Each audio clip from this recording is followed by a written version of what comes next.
Hey everybody, it's Richard Harris and Scott Leese. We are back again for another episode of the Surf and Sales podcast. Super hyper excited to be speaking with our guest today. I'll get into that in a little bit, but I want to get to him first. Please welcome from ExecVision, the CEO. I don't know if you're considered a founder or a co-founder, but Steve Richard. They call me founder. I'm not actually the CEO, but go ahead. Okay. Well, Steve Richard is here. So Steve, what is your give some people some context. I'll clean the toilets, whatever it takes. The ExecVision was kind of born of another business called Vorsight that I originally founded, which was born of being a corporate executive board. If you want, I can give you the backstory real quick. Sure. Yeah. So I'll give you how did I get into sales? Because everyone's always curious to know that. I graduated from college and I had $60,000 in school loans that I had to pay off. I had no idea what I wanted to do. And everyone that I went to college with, they all became investment bankers. I went to investment banking interviews because I just thought that's what you're supposed to do. I went 0 for 22, couldn't get a job. Everybody I knew got a job there. And then after that, someone's like, well, you should try sales. So I got a job at the corporate executive board, which is they were the authors of the Challenger sale. That was like a godsend because that was just, it's better to be lucky than good, right? For the first place you land. And I was doing what they called a marketing associate, but it was really an SDR job. And my backup plan, if that didn't work out to pay off my school loans, was to work in the family septic tank business. So Richard Septic Systems in northwest corner of Connecticut, you can look it up. Torrington, Connecticut, Richard Septic Systems. Was that your summer job, by the way? Did you spend summers doing that? I spent a lot of time on the truck, not during the summers. I was a pool guy in the summer. I was a pool boy, literally. Oh, gotcha. You cabana boy. Basically, that's right. I clean pools, but like I was going to go work for my Uncle Jim. I mean, I didn't have anything else, and I had to start paying off those school loans. What was your major, by the way? Just out of curiosity. Undergrad finance. Nothing. So it was still a business background. Mm-hmm. Wait, yeah. How do you go 0 for 22 in the interview process? Was it like bad interviewing on your part, or were you just like not at all right for that kind of role? Thank God. Yes and yes and yes. I mean, I think you use the right word at the end, which is like, I think it was actually God's way of telling me, don't do this. You're not going to be happy. Go do this instead. But I didn't know it at the time. Yeah. Because I went 5 for 5 with the sales interviews and I got to pick which one I went to. And this was not knowing why I wanted to be in sales. I didn't have anybody in sales in my family, which is what most people have that get into sales. Like they have like an uncle that's making money. They're like, what do they do? Oh, they're in sales. So then the second part of the story was I get to corporate executive board and I was failing badly at first in this kind of pit of 100 SDRs, what we call now SDRs. This was back in 2002. So, this is when everybody hid the fact that you were a salesperson by calling you a marketing associate. Yes. It was hilarious because they would hire a lot of people with marketing undergrad degrees. And then when they brought them in, they tell them, you're going to be making cold calls. And they're like, well, when are we doing graphic design? They're like, graphic design. No, graphic design. The phones and call CIOs and CFOs and GCs and stuff. So at first when I was failing, I had this Bud Fox Wall Street moment. I looked myself in the mirror and I was like, okay, if this doesn't work out, you're going to the septic tank business in Torrington. So figure it out. And that was kind of the turning point in my professional career because I went to the leaderboard. They had a woman who manually put the names on the leaderboard. There was no ambition. And I saw the top 5 and I was like, they're my new best friends. And I sat with them. I just said, can I just observe what you do? Let me just watch you. Is that cool if I shadow you? They're like, yeah, sure. So I just sat there and I wrote everything down that they did. And then I observed the worst people too, because I wanted to see what the difference was. And there was a huge difference, massive. And I just did more of what the good people did and less of the stuff that I was doing that wasn't working. I was almost on a pip. I love the phrase you used, make those people my new best friends. I've been using that same phrase for God knows how long when people come into the companies that I've been working for and they're like, hey, how do I get really good? And I'm like, you see those couple people? Those should be your best friends. Like, don't make friends with anybody else. Like, do whatever you got to do to hang out with them. Yeah. And Scott, but you've seen this before. It's like there are the salespeople who come in who immediately get in with the wrong crowd. Yep. That are kind of hanging out outside the building. They tend to always get 5 coffees a day. They're smoking outside. They're just confused. Right. It's like, stay away from them. Stay with the people who are going to help you. I remember Scott paying people to quit smoking. Oh yeah, I would put out a 100%. bonus like, if you quit smoking, I'll pay you X at the end of the month. In the thousands. Thousands. Yes. So, hey, Steve, just out of curiosity, because this is back in 2002, right? And I'm just curious, do you remember the delta? What was the difference between the good and the bad when you sort of went to sit and listen to the good versus the bad? Massive. And you know, we built a sales prospecting training company on that you know, that it's been spun off. But you know, things like, for example, one of the things they did is they divided prospecting into two things. They sort of built and cultivated a really, really good list of prospects that was super clean, where they had some information about them. They had direct lines. They were really, really prepared. They were always finding new contacts, whereas the below average people just called the same names in the database we had been calling for 5 years. Like they had, like the bad people had these like horse blinders on. They didn't see the bigger picture of what we were trying to accomplish, what the company was. And the good people were connecting dots in a way that other people just weren't. And when you did that, when you got someone on the phone, which is really hard to get a CIO on the phone, even then, Chief Information Officer, they were armed and prepared to have a good conversation. They had a hypothesis, they had prepared questions, they had researched what blogs they had written, or what blogs didn't exist, but what press articles they were written about in, all that kind of stuff. It's night and day, night and day. That's what I want to ask, because, like, you know, 2002, I want to say Salesforce was maybe 3 years old, if I remember my history. So were you like in, you know, Lotus Notes? An on-prem Siebel CRM. If we want to do any work, we had to be in the office. Right. And where did the data come from? Because LinkedIn was around-ish, you know, but it wasn't like it is today. Done in Bradstreet, and it wasn't even being refreshed. So right. we were on, it was really Hoover's. Right. So we were on, yeah, remember that? I mean, this is like, you know, it's like reminiscent had a CRM at that point in time. I was going to say, Scott might have just been a senior in high school right around 2000. And yeah, actually, that was one of my little innovations. So there are very few things I ever came up with on my own. Almost every bit of the success of my career. From there, I founded Vorsight, this appointment setting business. From there, ExecVision. But almost everything that was successful about my career, I learned from somebody else. The only thing I came up with is in this Siebel CRM on-prem, they had this field that no one used, and I used that to put little code words. And the code words I put in there, and they were like crazy, like code words. I knew that if I put that in that data field, I could query the database on that field, and then I could identify just a subsegment of my list. So I was doing things like being able to then segment like my list by area or by time zone, for example, or segment my list based on people who had told us no for an appointment more than 6 months ago versus no for an appointment less than 6 months ago. All the things that modern sellers take for granted right now. Right. Yeah. Did you walk uphill both ways in the snow? Yeah. No kidding. No, you know, it was actually a blast. It was a blast. And another one that I saw people do was don't work the standard 9 to 5. Like I saw people come in and kind of just do like okay, I'm like in a factory. I like clock in, I clock out my 9 to 5. I'd come in at 7. The top people were coming in at 7, and they were getting an appointment before anybody ever showed up. Yeah. So I'd come in at 7, I'd have a meeting on the books before anybody's in the door. Then I checked my emails. I hit my phone hard in the morning before the executive assistants were there. Yeah, I used to love that. My first sales job was in San Francisco Bay Area, and I'd get in the office at like 6 and work didn't start until 8 or 8:30. I can't remember which one for most people. And my whole goal was to like already have a deal on the books by the time everybody else got there. I wanted that. I don't know. I wanted everybody to know. You know what I mean? I wanted to already on your shoulder. Yeah. Now, Scott, I'm curious, because did you have a boss that was like, I cut out in the middle of the day? You know, I would go exercise in the middle of the day. At the time, I was a member of a boxing gym. Did you have like a deal with your boss or nothing? You just worked? No. I was there for 12 plus hours. There was none of that. I wouldn't have had.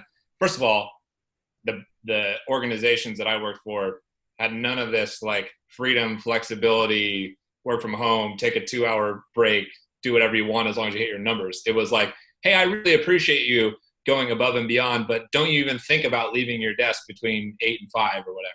It was much more like that. Yeah. Beast. Yeah, I've worked with Scott and Scott. It's fun to say. But I wonder though, like on some level, was it easier for us then than it is for people now? I had a lot less tools and a lot less things to, in theory, make me better, right? But I also didn't have to do all this busy work.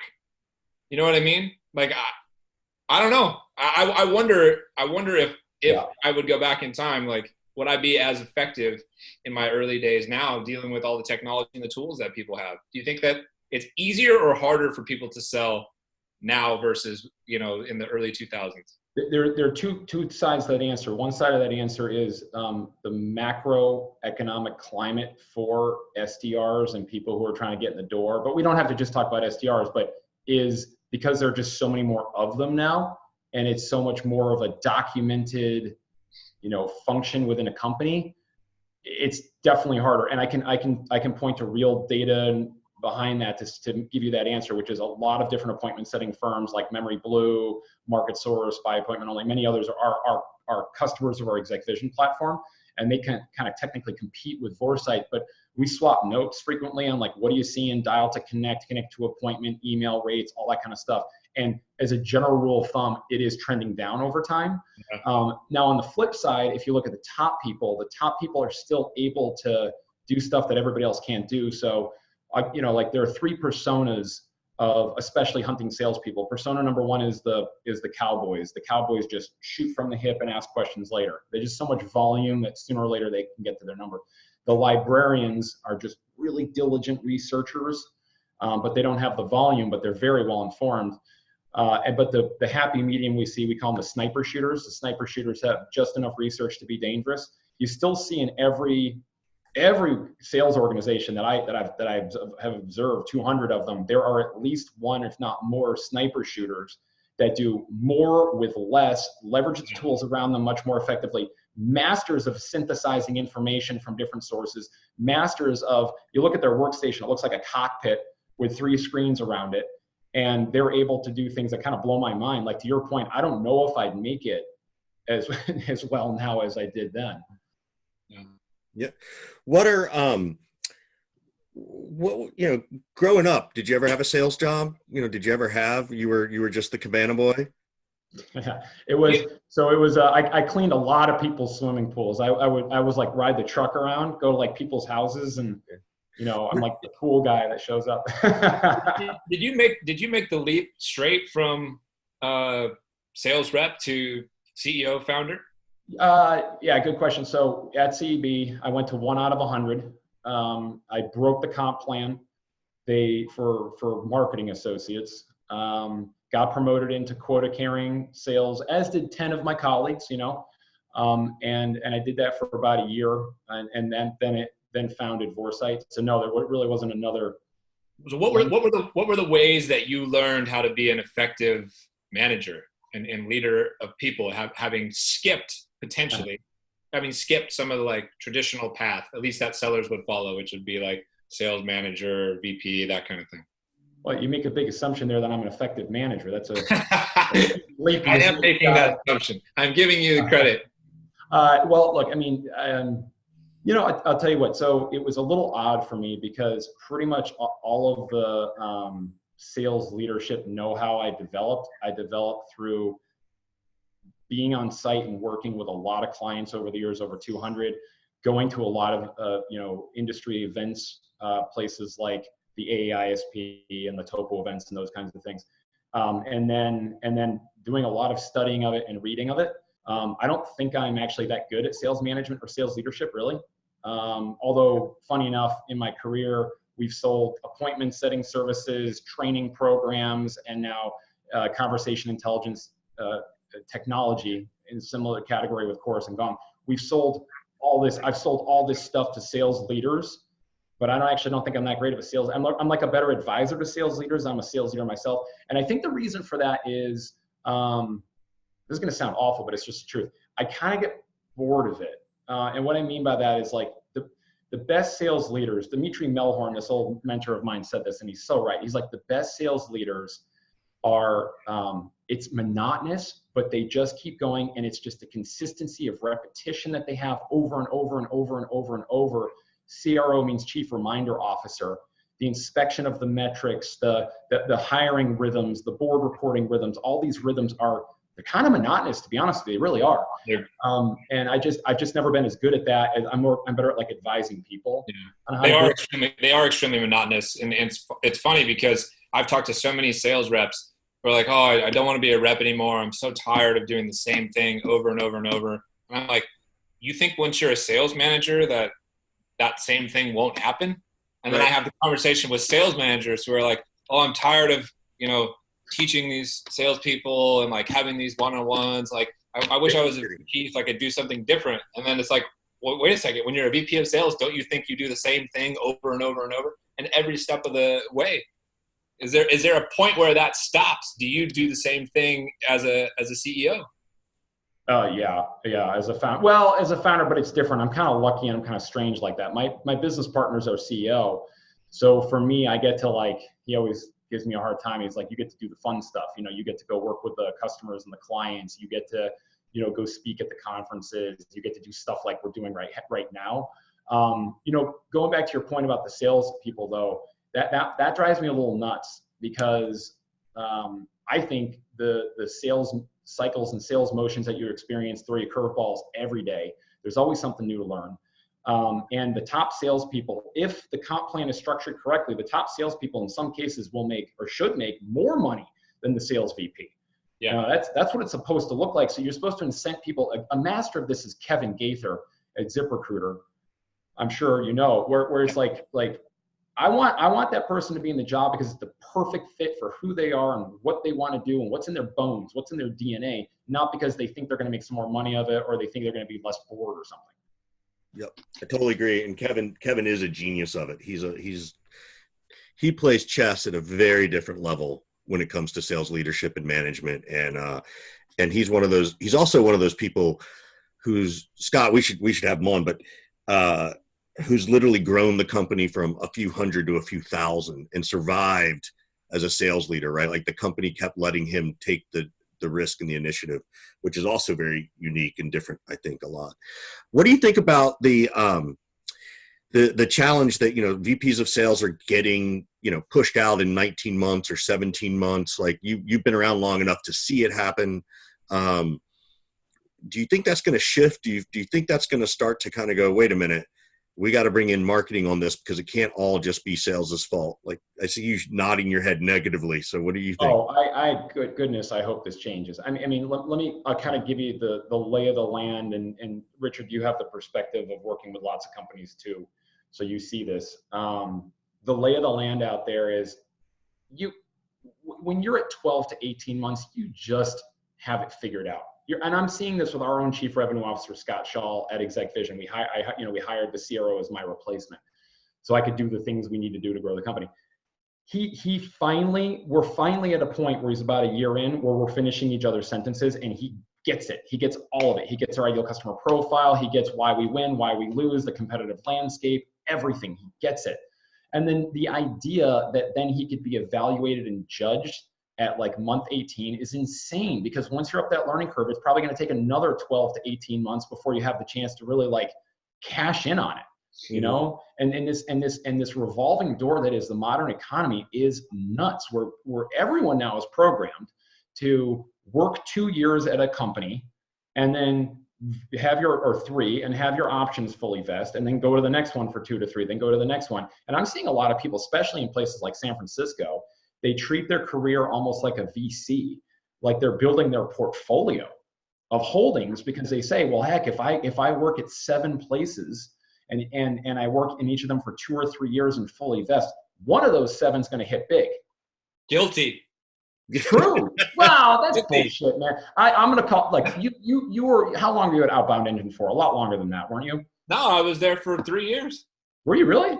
I was at Qualia for 3 years, Outbound Engine for 3 years, Main Street Hub for 3 years, right? And who's the guy going on surf trips? You. So maybe I'm messed up. I'll go so far as to say, Scott, Scott has a habit, and I know this, of sometimes sabotaging himself around the 3rd year. Oh, geez. First of all, there are a lot of people, I think, who have gone about their career in the same way that I've tried and haven't pulled it off.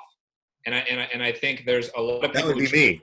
That would be Richard. A lot of people who try to do it too soon, I think as well. You know, you've got to, and you go to it at the wrong stage. Like every stage I go to, Steve, there's like nothing. There's me, you, and Richard, and no reps, no program, no process, nothing, right? And you know what it's like to get something off the ground. So when you do that for about 3 years and all of a sudden you're at 25 million ARR, there's a couple things that are happening in this modern kind of economy, right?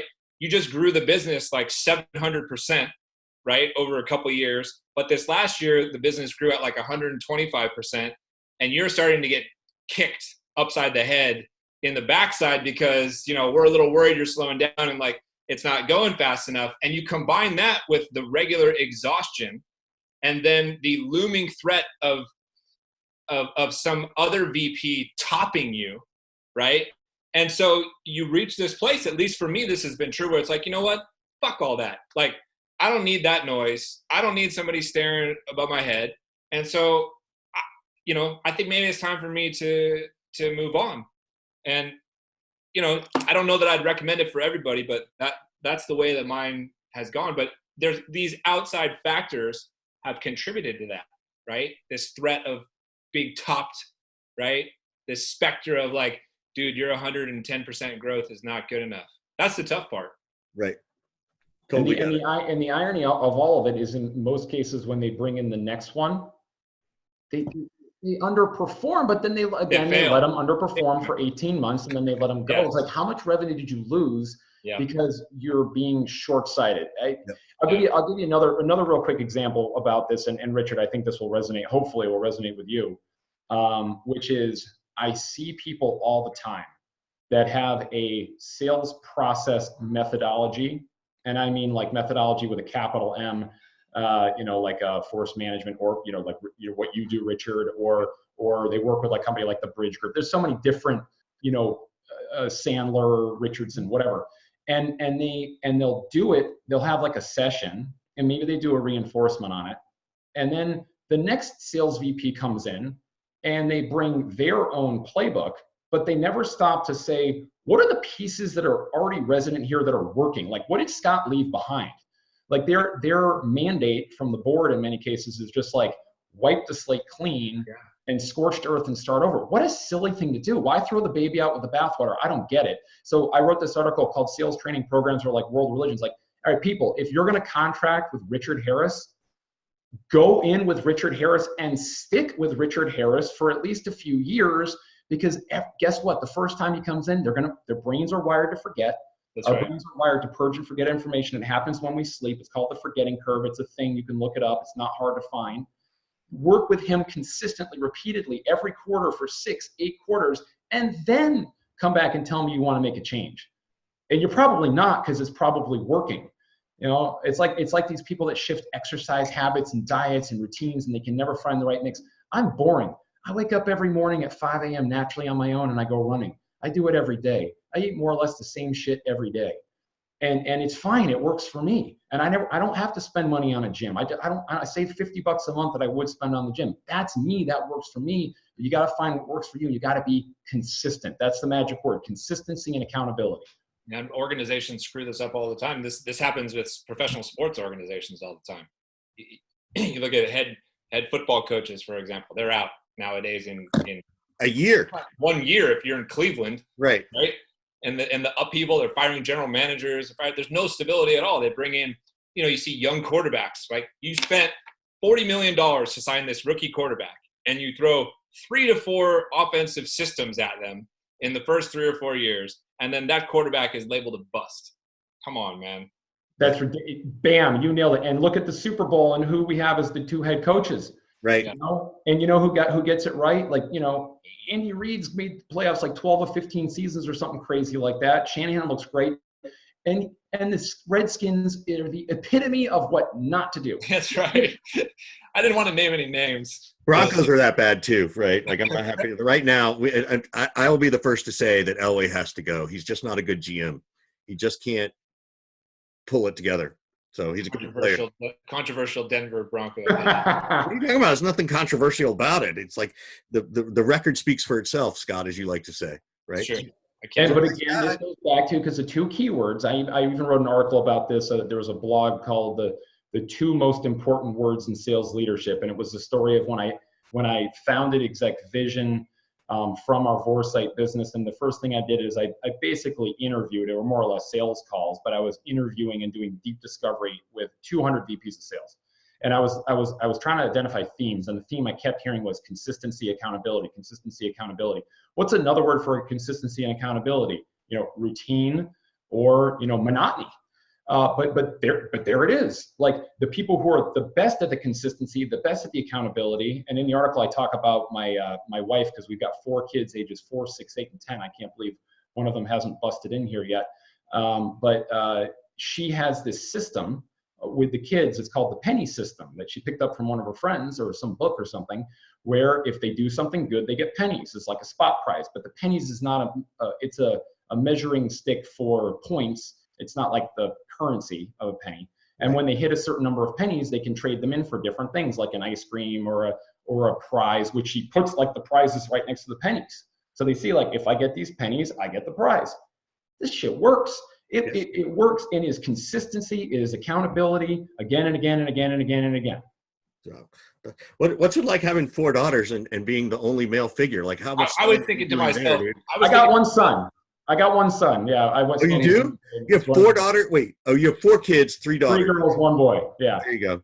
Yeah. All right. The whole time I was thinking to myself, well, the only reason this system works is because he has 4 girls. Right. That's what I'm thinking. I've tried this system with my 2 boys. Wait, Scott, how many boys? All boys? Two boys. 2 boys? Okay. Yeah. So we have, Steve, the story is that Scott and I have boys within 6 months of each other on both sides. And so when our kids get together, it's really fun. And we all went to Costa Rica for a vacation. And it makes, you know what it's like when you can go with another family and they got kids, like, it's instant self-babysitting, right?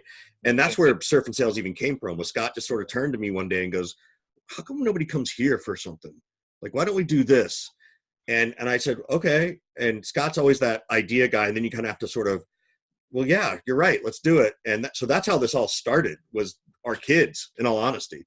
So I love it. And it's I mean, the nautical theme was just an accident. Right. But maybe there's a lesson to be learned in sales with all this, because we find that too. So when we have all 4, just kind of interacting with each other, they tend to beat each other up, scrap with each other, and people are crying and screaming. But when each of them has a friend, even though we have now 8 children in our house, everything's easier. So much easier. Yeah, and it's kind of like, you see that with mentoring systems that people put in place. You see that with people who are smart enough to hire in even numbers, hire in 2s. Don't hire one person at a time. Right. Because there's that camaraderie of being in the same place at the same point in your career.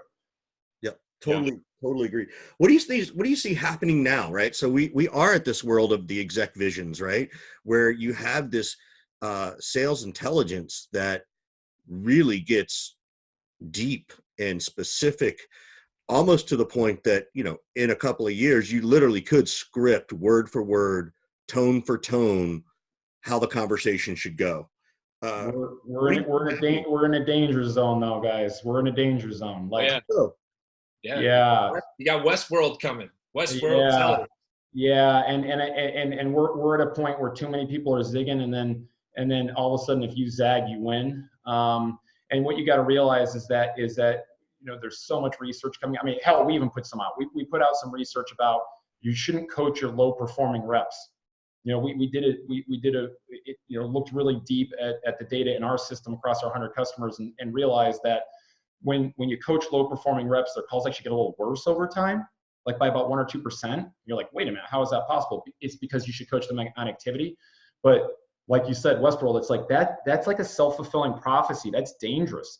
So we're telling people, don't coach your low 20% on making your calls better, coach them on doing more activity. Yeah. But because it's a self-fulfilling not prophecy. coaching on calls. What do you mean by that? Yeah. So we looked at, like, for people who have a call coaching routine and program to actually help reps change their behavior. And if you take your cohort of reps and you say, I've got my top 20% in terms of activity, not quota attainment, activity is what we were looking at.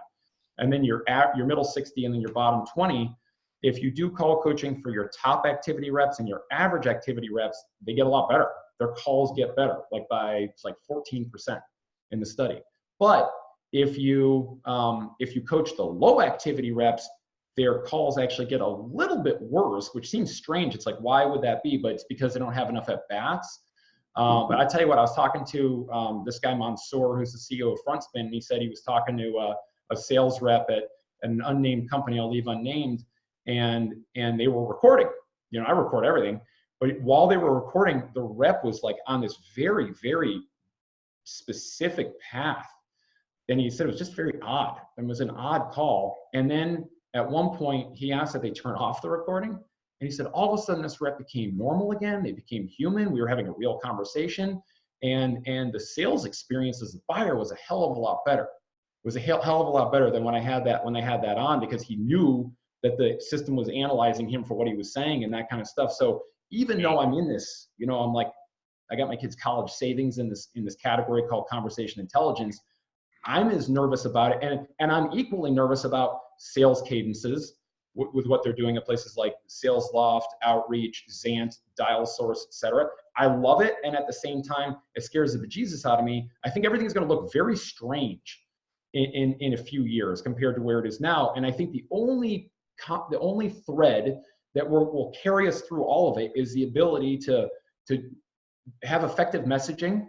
Ken Krogh, who founded InsideSales.com, which is now Zant, he was a mentor of mine, and he said, the more and more we research buying and selling, the more and more we realize that it ultimately boils down to the message, and that message being human. That's fascinating. I just have one question, because for those who are listening, what do you do with that bottom 20%?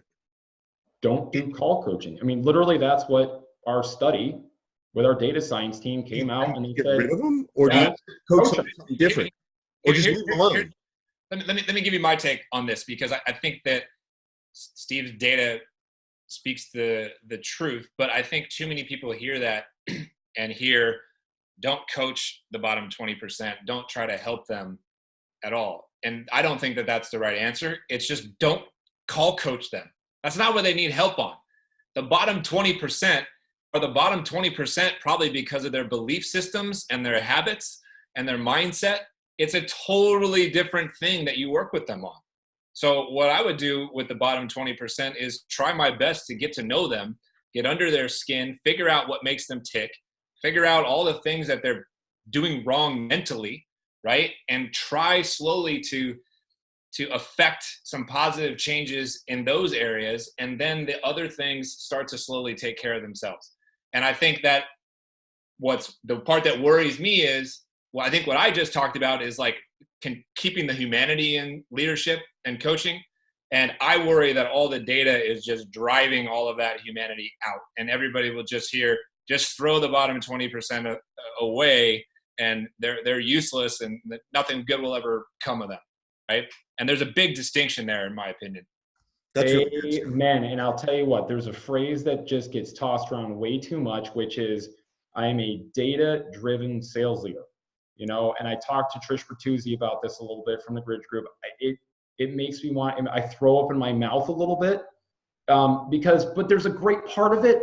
It's wonderful to make informed decisions based on data. Heck, when I first started in my sales career and I was failing, the only reason I started succeeding is by like A/B testing my crappy approach versus what the top people doing, and then measuring it, and then A/B testing again and measuring it, A/B testing again and measuring. Like I built a whole career on that. That's all good. But to your point, Scott, you know, these purely data-driven sales leaders that are so proud of themselves about this stuff, you're missing the point.